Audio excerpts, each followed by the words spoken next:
पिछले 12 वर्ष के दौरान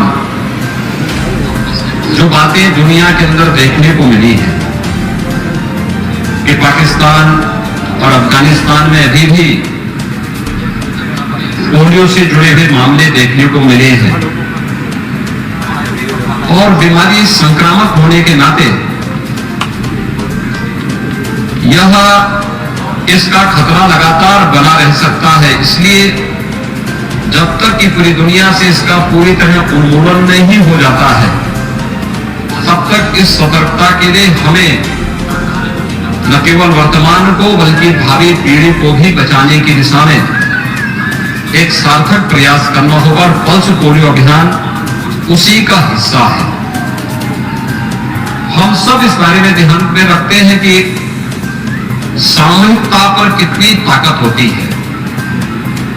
जब सभी लोग एक साथ मिलकर के अंतर विभागीय समन्वय के माध्यम से इस कार्यक्रम को आगे बढ़ाते हैं तो उसके बेहतर रिजल्ट भी हम सबके सामने प्राप्त होते हैं। और वर्तमान में हम इस बात को आसानी से जान सकते हैं कि प्रधानमंत्री मोदी जी के नेतृत्व में भारत का कोविड प्रबंधन दुनिया के अंदर सराहा गया। इस महामारी से दुनिया के अंदर लाखों लोगों की मौतें हुई। उन सब के प्रति हमारी संवेदना है, लेकिन भारत के अंदर 4T के सूत्र को अंगीकार करते हुए जिस मजबूती के साथ भारत ने कोविड प्रबंधन की एक नई छाप दुनिया के सामने प्रस्तुत की है, सर्वत्र उसकी सराहना हुई। और भारत के कोविड प्रबंधन को जब राज्य के अंदर हमने लागू किया तो आज उत्तर प्रदेश कोरोना प्रबंधन में देश के अंदर अग्रणी स्थान रखता है। सर्वाधिक टेस्ट, सर्वाधिक वैक्सीन के डोजेज, कोरोना के उपचार के लिए उत्तर प्रदेश जैसे राज्य में, जिस राज्य के बारे में कहा जाता था कि यहां का पुअर हेल्थ इंफ्रास्ट्रक्चर है, उस उत्तर प्रदेश ने देश के सामने यह साबित किया है कि नहीं, हम किसी भी मामले में कमजोर नहीं हैं, बल्कि हमारे पास सर्वाधिक बेड्स मौजूद हैं, सर्वाधिक सुविधाएं कोरोना से के उपचार के लिए भी मौजूद हैं। और आज मैं कह सकता हूं, जब इस देश के अंदर कोरोना आया था और उत्तर प्रदेश के अंदर पहला मामला देखने को मिला था, तब हमारे पास कोरोना की RT-PCR के टेस्ट करने की कोई सुविधा नहीं थी। आज उत्तर प्रदेश के हर एक जनपद में हमारे पास RT-PCR का टेस्ट करने के लिए लैब्स मौजूद हैं। और यही नहीं, गोरखपुर में भी 3 जगह हमारे पास टेस्ट करने की सुविधा है।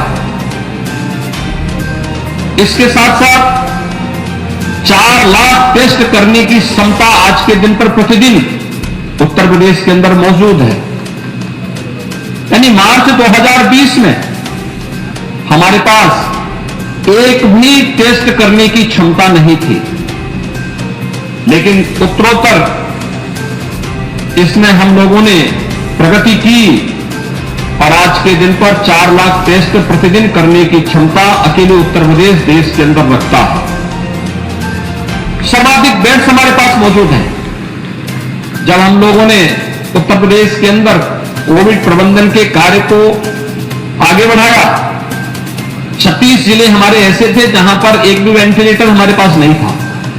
आज सभी 75 जनपदों में हमारे पास पर्याप्त मात्रा में कोरोना के उपचार के लिए बेड्स मौजूद हैं और सभी 75 जनपदों में वेंटिलेटर और ICU बेड्स भी हमारे पास मौजूद हैं। ट्रेन मैन पावर भी हमारे पास है। कोरोना प्रबंधन उत्तर प्रदेश का देश के अंदर सराहा गया। कारण था उत्तर प्रदेश की टीम ने जिस प्रतिबद्धता के साथ कार्य किया, उसके परिणाम भी सर्वत्र देखने को मिले। हेल्थ वर्कर्स हैं, कोरोना वॉरियर्स हैं, एएनएम हैं, आशा वर्कर, आंगनवाड़ी, राजस्व के कर्मियों ने, पुलिस विभाग के कर्मियों ने, सभी ने मिलकर के अपने अपने क्षेत्र में बेहतर करने का प्रयास किया। अनेक प्रकार के बच्चों से संबंधित टीका का कार्यक्रम, मिशन इंद्रधनुष के भी समय समय पर कार्यक्रम चलते हैं। हमें उन मासूम बच्चों को समय से टीकाकरण का पूरा कवरेज भी देना होगा, और अगर हम समय पे सावधानी रखेंगे तो उसका पूरा जीवन आगे सुरक्षित होता हुआ दिखाई देगा।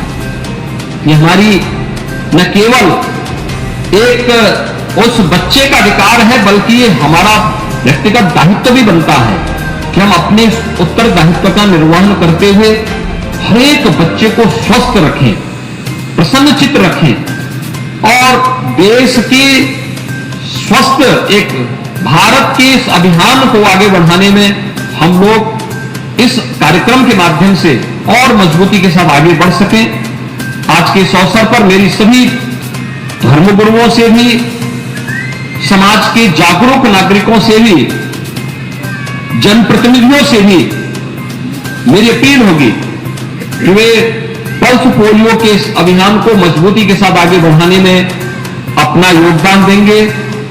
प्रदेश के अंदर काफी बड़े पैमाने पर इस कार्यक्रम को हम लोगों ने आगे बढ़ाने का कार्य किया है। यानी उत्तर प्रदेश के अंदर 3 करोड़ 80 लाख बच्चों को यह अभियान जो आज से प्रारंभ हो रहा है, यह पोलियो से एक सुरक्षा कवर प्रदान करने में योगदान देगा।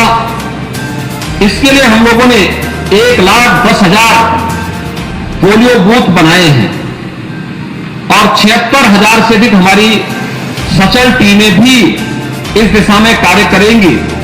इसमें सभी संस्थाएं अगर एक साथ मिलकर के इस कार्यक्रम को आगे बढ़ाती हैं तो सफलतापूर्वक इस ड्राइव का परिणाम होगा कि हम लोग वर्तमान की जो हमारी पीढ़ी आ रही है, इस पीढ़ी को भी पोलियो जैसी संक्रामक और अस्थायी दिव्यांगता देने वाली बीमारी से बचाव करने में हम उन बच्चों को एक सुरक्षा कवर देने में सफल होंगे। मैं भी यहां पर देख रहा था, स्वास्थ्य विभाग ने विभिन्न प्रकार के स्टॉल बनाए हुए हैं। एक चीज में जो यहां पर देख रहा था, ट्यूबरक्लोसिस के भी स्टॉल लगाए गए थे, और मेरी अपील होगी कि विश्व स्वास्थ्य संगठन ने और दुनिया के तमाम संगठनों संस्थाओं ने, यूएन ने भी 2030 तक दुनिया को टीबी से मुक्त करने के एक बड़े अभियान को हाथ में लिया है, और देश के अंदर आदरणीय प्रधानमंत्री जी के नेतृत्व में 2025 तक ट्यूबरक्लोसिस से पूरी तरह मुक्ति का एक बृहद अभियान चल रहा है। हर जागरूक नागरिक ट्यूबरक्लोसिस से ग्रसित एक बच्चे को गोद लेकर के मुफ्त में उपचार है। इसमें सरकार के द्वारा इंसेंटिव भी है। हम उनको उपलब्ध करवाने में अगर अपना योगदान दे दें तो यह एक राष्ट्रीय अभियान है। अगर समाज का कोई तबका या कोई व्यक्ति बीमार है तो संपूर्ण स्वास्थ्य के लक्ष्य को, और संपूर्ण स्वास्थ्य के लक्ष्य के साथ साथ संपूर्ण समृद्धि के लक्ष्य को प्राप्त करने में चुनौती हमारे सामने बनी रहेगी। और इसलिए हर एक व्यक्ति को इन बीमारियों से मुक्त करने के समय सरकार के इस कार्यक्रम के साथ हम सब जुड़ेंगे तो निश्चित ही हमें सफलता प्राप्त होगी।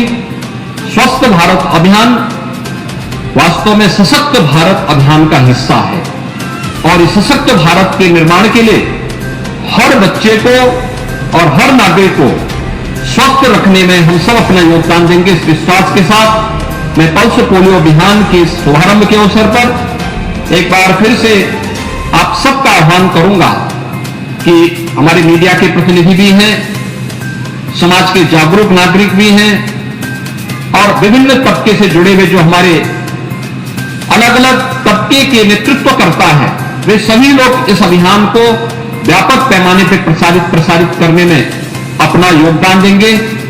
इस पूरे अभियान के प्रति मैं अपनी शुभकामनाएं देता हूं। धन्यवाद। जय हिंद।